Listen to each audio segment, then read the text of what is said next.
I've got a little different ride to rescue this time. This fun little Passport C70 Honda. It's a 1981. It has been stored away in the shed at the family cabin. It's got a total of 2,274 miles on it. And from the looks of it, wasn't abused. So it's not all beat up. It does have some issues though, and just the fact that for the last 10-15 years it's just been collecting dust.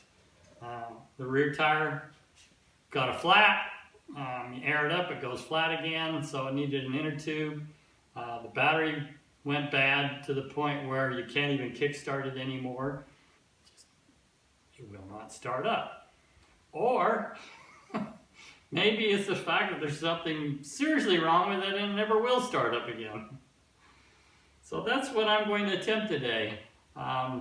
Will it start? I don't know. One of the very first things I like to do on a project that's been sitting around for a long time is to do the old sniff test on the fuel, if it even has any. It's definitely got fuel. Not a lot. Not bad. It's definitely old, but it's not horribly rotten. I know my father-in-law always put stabilizer in the fuel. So let's start with putting a battery in it. I've got a battery that I bought. It's a 6-volt system, which is surprising. The battery, well, before we get into that, let's do a walk around and I'll just kind of show you the condition and what the bike even looks like. You can see it's got a basket on the front. It's got a little bit of road rash on it. It's been banged around a little bit. The original paint and finish looks pretty good. The front tire holds air well. It looks like the original tire with 2,000 miles on it. It sounds about right. The rearview mirrors are both missing off of it. And somebody put these funny little brackets on the headlights. I'm sure those are not correct.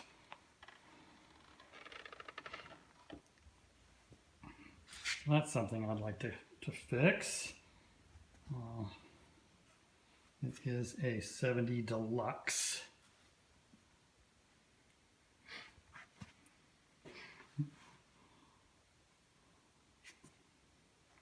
But overall, it's in really good condition.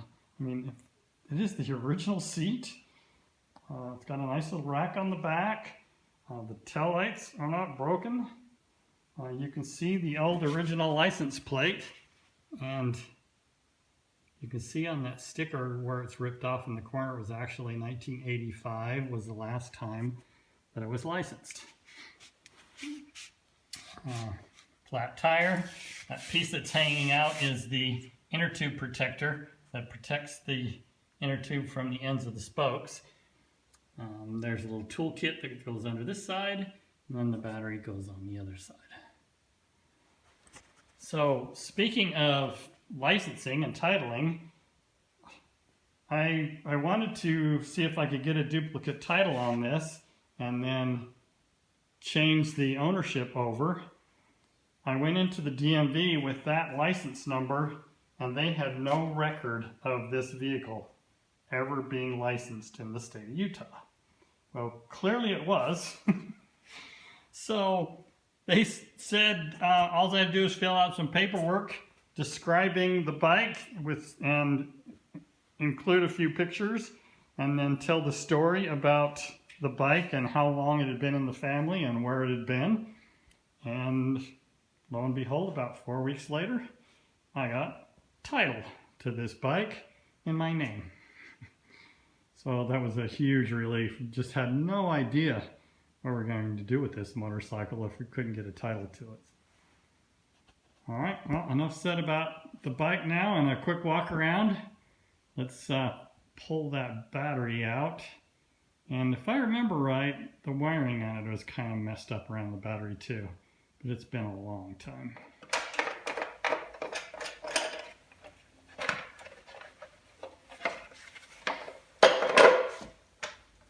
Well, the battery is disconnected. All the wiring looks good. This is the ground wire that I remember was broken off, and I think it was always just kind of stuffed underneath this bolt to ground it out, so I'd like to fix that correctly.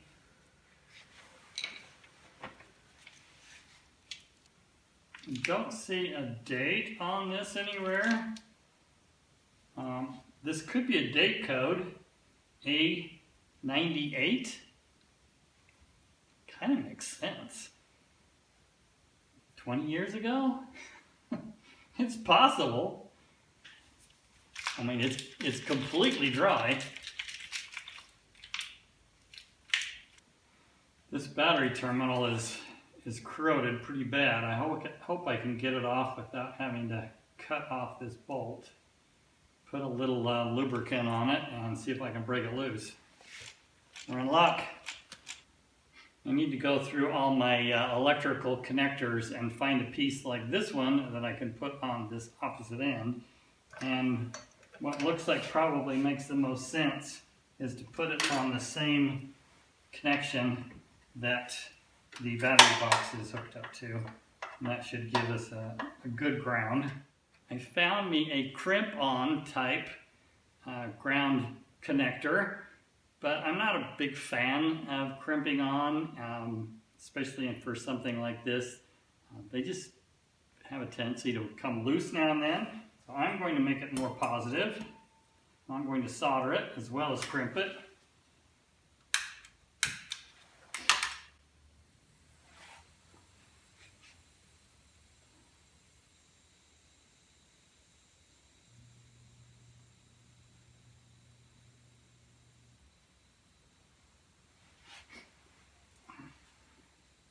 That was quick and easy. Now I need to get the battery ready.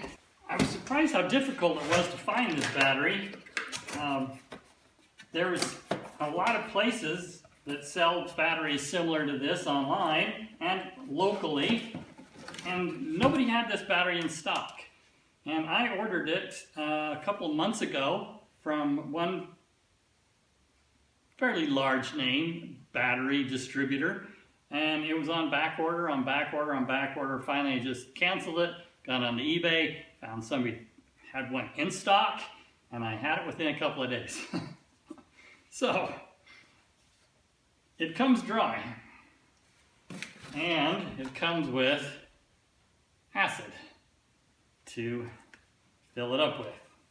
I've never done this before. So, this is going to be a fun little experiment.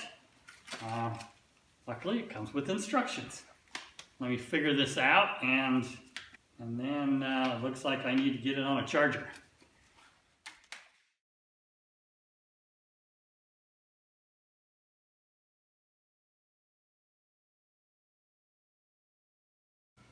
Now I'll let this settle for a few minutes, and then I will put it on the 6-volt charger. Luckily, I have one of those. And keep an eye on it. It looks like it's about a 30-minute charge. But while I'm waiting for that battery to charge, I'm going to go ahead and get this rear wheel off and put in a new inner tube. That's something I've never done before. Just thought of that. I've replaced inner tubes in bicycles, but I don't think I've ever replaced one on a motorcycle. All right, let's jump in.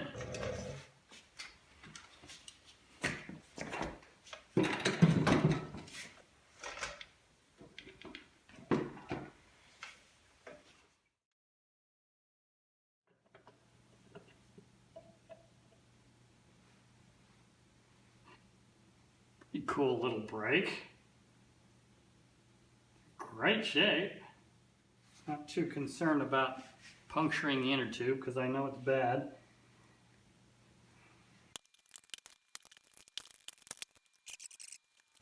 Still has a lot of tread, but this tire does need to be replaced. It's just too old. In fact, both tires should be replaced. Well, there's the culprit for the inner tube not holding air. Valve stem is completely broken loose. I've got some really good polishing compounds that I can use to get out rust, but there's no rust on this wheel. So just a little steel wool and a little time, and this wheel looks like new. Amazing. Now, since this has a threaded valve stem, I can get that nice and tight so I don't have to worry about it slipping out of place. So there's my stem. I'm going to work towards it. And try your best not to get the inner tube in the edge and pinch it.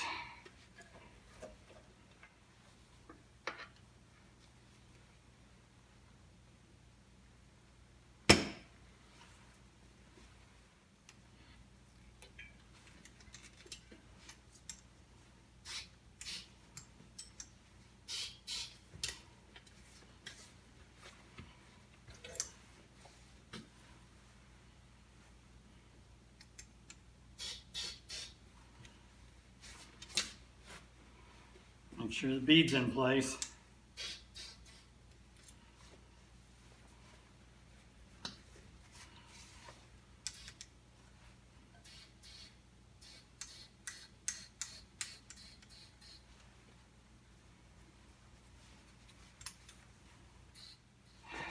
Let's see if I can figure out how to put this thing back together.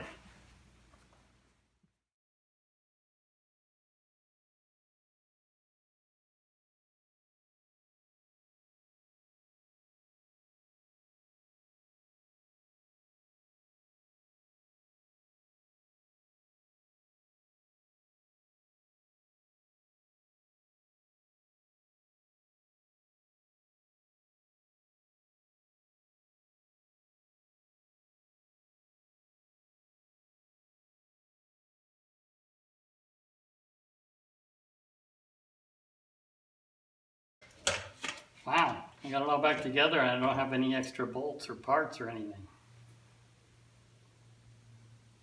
Pretty awesome. All right,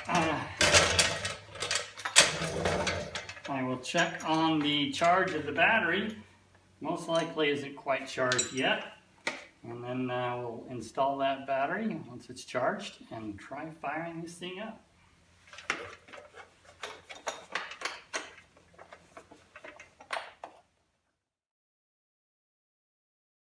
A quick test to make sure I've got a good ground.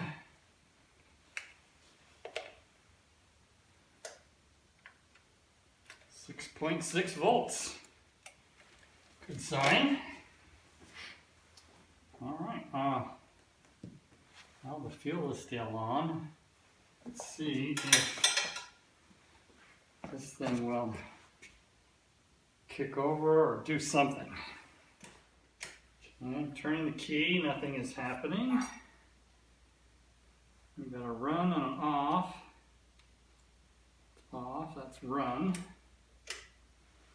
And we've got a start button. Hey, horn works. Awesome. How about signals? We do have, it's not flashing, but it does come on. Both front and rear. That's cool. Hey, got a brake light.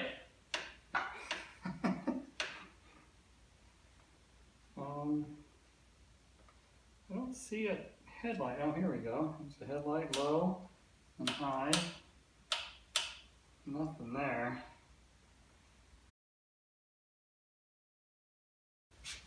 Okay, we're on run. Let's see if it'll. No starter. Hey! We have starter. That's awesome. There we got a choke. It's got some really old fuel in it.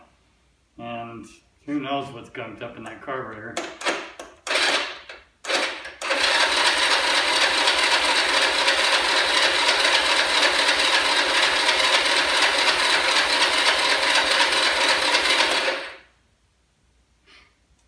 that's a good sign.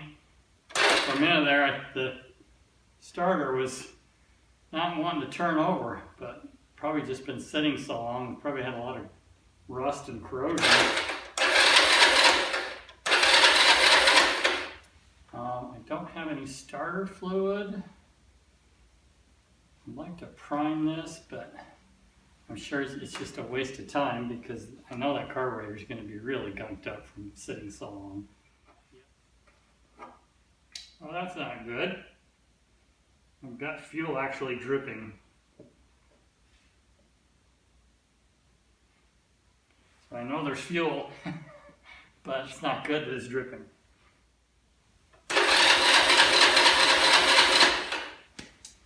Alright, well, looks like I need to pull the carburetor out, and I'm probably going to have to replace these fuel lines there. Bottom one is leaking and it feels petrified. Alright. Start tearing it apart.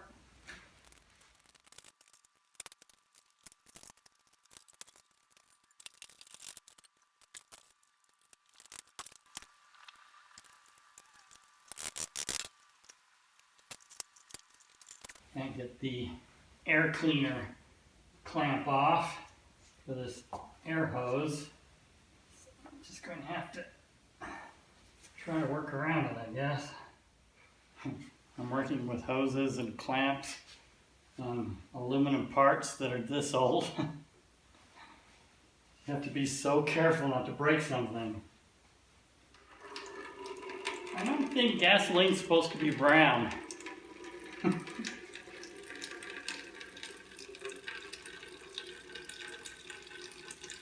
More like molasses now. Slowly turning into like a Coca-Cola color. Yeah, initially it was almost black. It's free! For now I need to get this tube off so I can get this carburetor apart. I just can't get that clamp to come loose. Man, it is amazing how well this thing cleaned up. Just a little spray-on carb cleaner. So let's open this thing up and see what it looks like inside.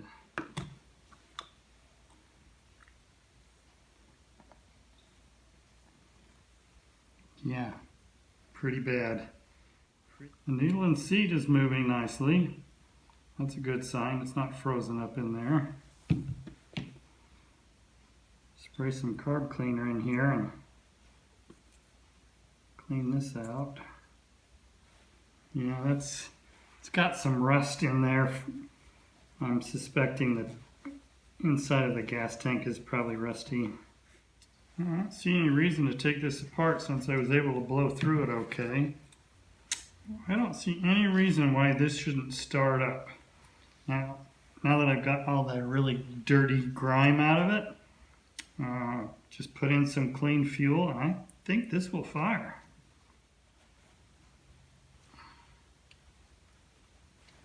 I'm just really impressed with how clean that is. Alright, well let's put this back together and get some good fuel. So as I'm putting this carburetor back on and I'm hooking up the hoses really aren't that bad. The clamps had just broken loose and weren't really sealing it. But it got me thinking, the rust in that carburetor, there's got to be rust inside of this tank. And it is filthy. So I need to take this tank out, and I have no idea how. There's a bolt here and a bolt here, and it's come loose, but that's all it's done is come loose. So I need to figure this out, and I need to clean this tank. Oh well. So much for cleaning the carburetor. It's a whole lot more involved than I was anticipating and hoping for. But that's what happens when you let one sit for this long and it only had about that much fuel in it. If it was full, it would have been okay. Just dump out the fuel, but it's got condensation in there, it's got some rust in there. Have to be cleaned out.